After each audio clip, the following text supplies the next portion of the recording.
आप health insurance लेते हैं, हजारों रुपए के प्रीमियम सालों साल भरते रहते हैं, लेकिन एक दिन जब आपको जरूरत होती है हेल्थ इंश्योरेंस की, तो हेल्थ इंश्योरेंस कंपनियां हाथ खड़े कर देती हैं, वो आपका क्लेम रिजेक्ट कर देती हैं।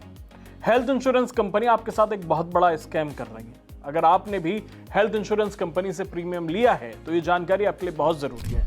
लोग सालों तक अपनी मेहनत की कमाई से हेल्थ इंश्योरेंस का प्रीमियम भरते हैं सिर्फ इसलिए कि वक्त पड़ने पर इलाज के लिए दर दर ना भटकना पड़े।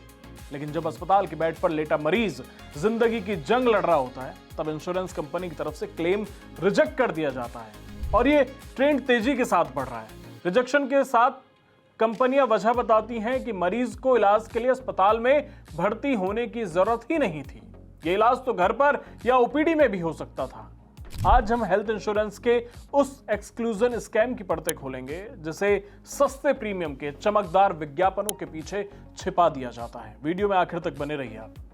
आपको वो सारे उपाय बताएंगे जिससे आप हेल्थ इंश्योरेंस कंपनियों के फ्रॉड से बच सकते हैं।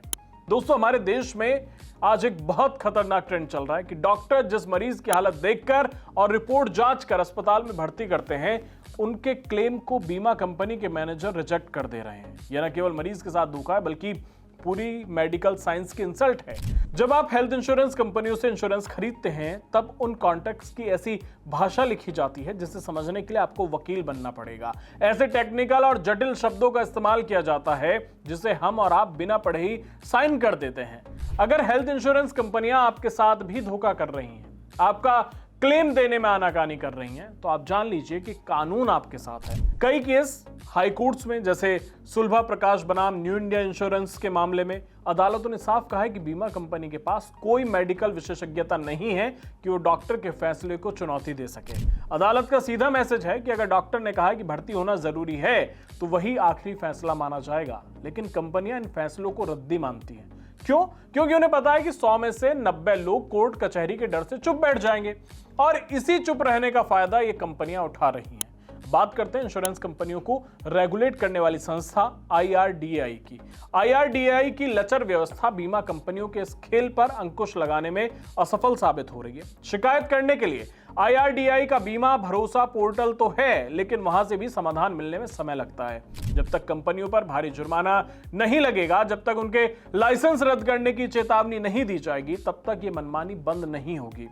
रेगुलेटर को प्रिवेंटिव होना पड़ेगा, ना कि सिर्फ शिकायत निवारण केंद्र। बाजार में स्टार हेल्थ और केयर हेल्थ जैसी कंपनियों के बड़े नाम हैं और IRDAI की लिस्ट में ये ऊपर दिखते हैं, लेकिन ग्राउंड पर क्लेम रिजेक्शन की सबसे ज्यादा आवाजें भी इन्हीं के खिलाफ सुनाई देती हैं। आप सोशल मीडिया देखिए, एक परिवार का क्लेम सिर्फ इसलिए रिजेक्ट कर दिया गया कि आपको जरूरत नहीं थी। ये डॉक्टर डिसाइड करेगा कि उन्हें भर्ती होने की जरूरत थी या नहीं, या हेल्थ इंश्योरेंस कंपनियां डिसाइड करेंगी। और आप इसका मतलब ये कतई मत समझिएगा कि जो बाकी कंपनियां हैं जिनके मैंने नाम लिए, उनके अलावा चाहे नीवा बूपा हो, चाहे रिलायंस जर्नल हो, ये कोई दूध की धुली है। हकीकत तो ये है कि सभी कंपनियां इन पेचीदा नियमों की आड़ में खेल खेल रही हैं। बस अंतर इतना है कि किसी की मार्केटिंग मजबूत है, किसी की कमजोर है।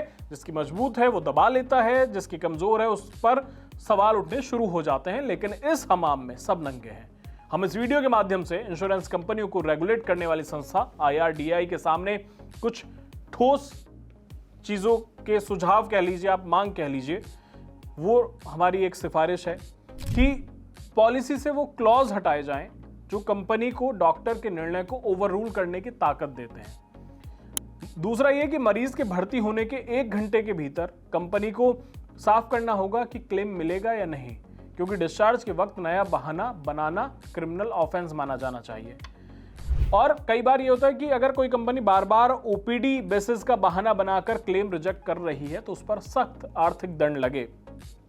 और सबसे जरूरी बात यह है कि अगर आपका क्लेम रिजेक्ट हो जाए तो आप घबराएं नहीं, आपको 4 कदम उठाने हैं। हमने ये सुझाव ऊपर दे दिए हैं और अब आपको क्या करना है वो समझिए। पहला ये कि एक कंपनी को सख्त ईमेल लिखें, अपने डॉक्टर से एक जस्टिफिकेशन लेटर लिखवाएं जिसमें स्पष्ट हो कि अस्पताल की मशीनरी के बिना इलाज संभव नहीं था। दूसरा ये कि अपने पत्र में हाईकोर्ट के पुराने फैसलों का जिक्र करें, उन्हें बताएं कि आप जागरूक हैं। तीसरा, आपका सबसे बड़ा हथियार है कि लोकपाल कंपनियों की इन बनावटी शर्तों को नहीं मानता। यहां 90% से ज्यादा फैसले ग्राहकों के पक्ष में होते हैं। और आखिरी ये है कि आप सोशल मीडिया, चाहे वो X हो, चाहे इंस्टा हो, कोई भी हो, उन कंपनी और IRDAI को टैग करें क्योंकि जब बात पब्लिक की होती है तो कंपनियां तुरंत सेटलमेंट के लिए फोन करती हैं। दोस्तों, हेल्थ इंश्योरेंस आज एक बिजनेस बन चुका है, जबकि इसे एक सर्विस होना चाहिए था। जब तक हम और आप चुप रहेंगे, ये कंपनियां हमारी मेहनत की कमाई लूटती रहेंगी। जागरूक बनिए, सवाल पूछिए और अपने हक के लिए लड़िए।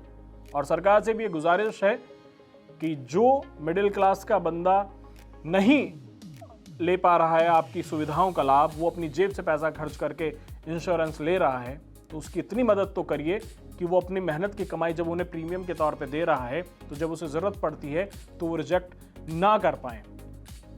इस वीडियो को ज्यादा से ज्यादा शेयर करें ताकि हर किसी तक ये जानकारी पहुंचे जो अस्पतालों के बिलों और इंश्योरेंस के धोखे से परेशान है। धन्यवाद।